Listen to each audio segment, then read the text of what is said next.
بسيطه، ولكن ذاك النهار كنكتشف في القران الكريم كنز. عمرك شتي كنز خشي يديك وبدا تهز، لان الله سبحانه وتعالى كيقول ومن يتق الله يجعل له مخرجا ويرزقه من حيث لا يحتسب. هذا كنز. اذا اجتهدت انت باش تتقى الله كتجتهد باش، وما قالش شي شرط اخر، ما قال تمشي للسوق بكري، ولا قال تجيب الدكتوراه بمونسيون بيان، ولا قال حتى حاجه ماشي. قال ومن يتق الله. اذا اتقيت الله سبحانه وتعالى في حياتك كلها فان الله سبحانه وتعالى يقول لك انه اذا اتقيت الله سبحانه وتعالى ومن يتق الله يجعل له مخرجا. بعد هذيك مخرجا ربما انتم دابا ما تشعروش بها بزاف. انا اللي كنت في السجن في درب مولاي الشريف، حنا الحمد لله ما كاينش بزاف درب مولاي الشريف، بقينا شي 3 شهور واقيلا، ولا من 12 يناير الى 25 مارس الى ما كنتذكر. اللي كان صعيب في درب مولاي الشريف 1982، يعني اللي كان صعيب في درب مولاي الشريف هو انه ما كتعرفش واش غتخرج ولا ما غتخرجش، ولا مابقاش غتخرج. دونك تنستناو الاثنين والثلاث والاربع والخميس والجمعه حتى الوقت ديال الخروج للموظفين، حتى لديك الساعات كيكون عندنا امل. الجمعه الا وصلت 6 وما تنفقدوا الامل، السبت الحد ما كاينش يخرج. فنحن في حاجه الى مخرج. ما كناش عارفين واش غنبقاو شهر ولا شهرين ولا عام ولا عامين ولا 10 سنين، ما كناش عارفين.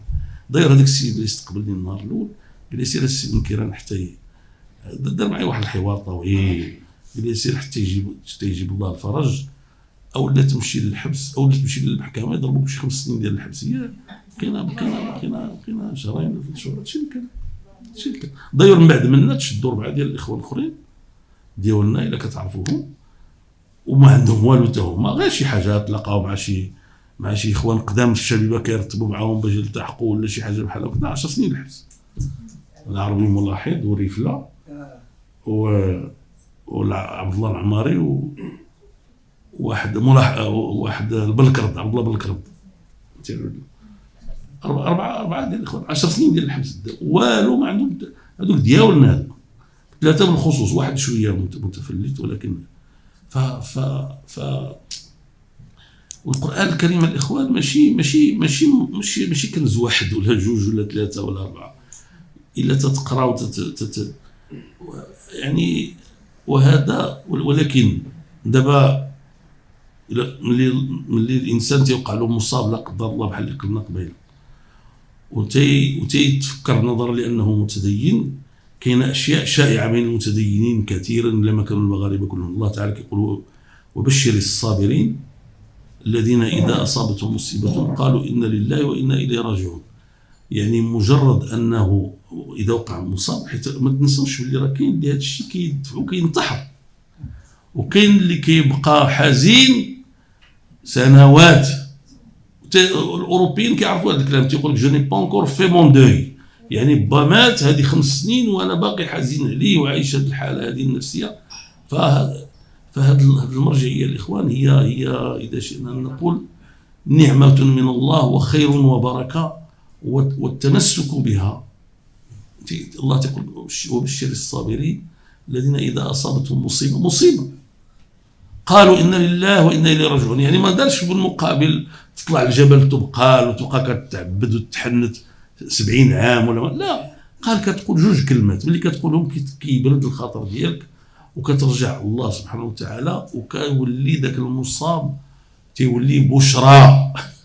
راه شي صعيب حتى باش يعني يتحقق منه الانسان، ولكن كان اللي قال وبشر الصابرين الذين اذا. ولهذا هذه القضيه الاخوان ديال وهذا الشيء دابا اللي تنقولوا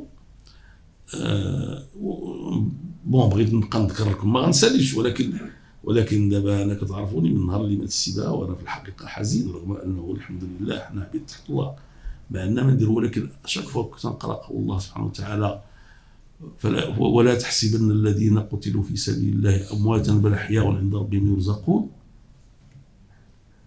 اذا نسيبها ان شاء الله الرحمن الرحيم، وما نظنه الا في سبيل الله نسينا لله انه حي عند ربه.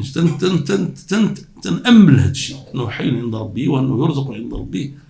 وكنزيد كنقرا عند ربهم يرزقون فرحين بما آتاهم الله من فضله ويستبشرون بالذين لم يلحقوا بهم من خلفهم ألا خوف عليهم ولا هم يحزنون. كنقول إن شاء الله الرحمن الرحيم حتى احنا اللي جايين من بعد منه ربما ملي نمشيو عند الله تعالى غادي نلقاو نفس. واش هادشي عنده ثمن؟ هادشي كنز ولا ماشي كنز؟ هذه كنوز وكنوز وكنوز.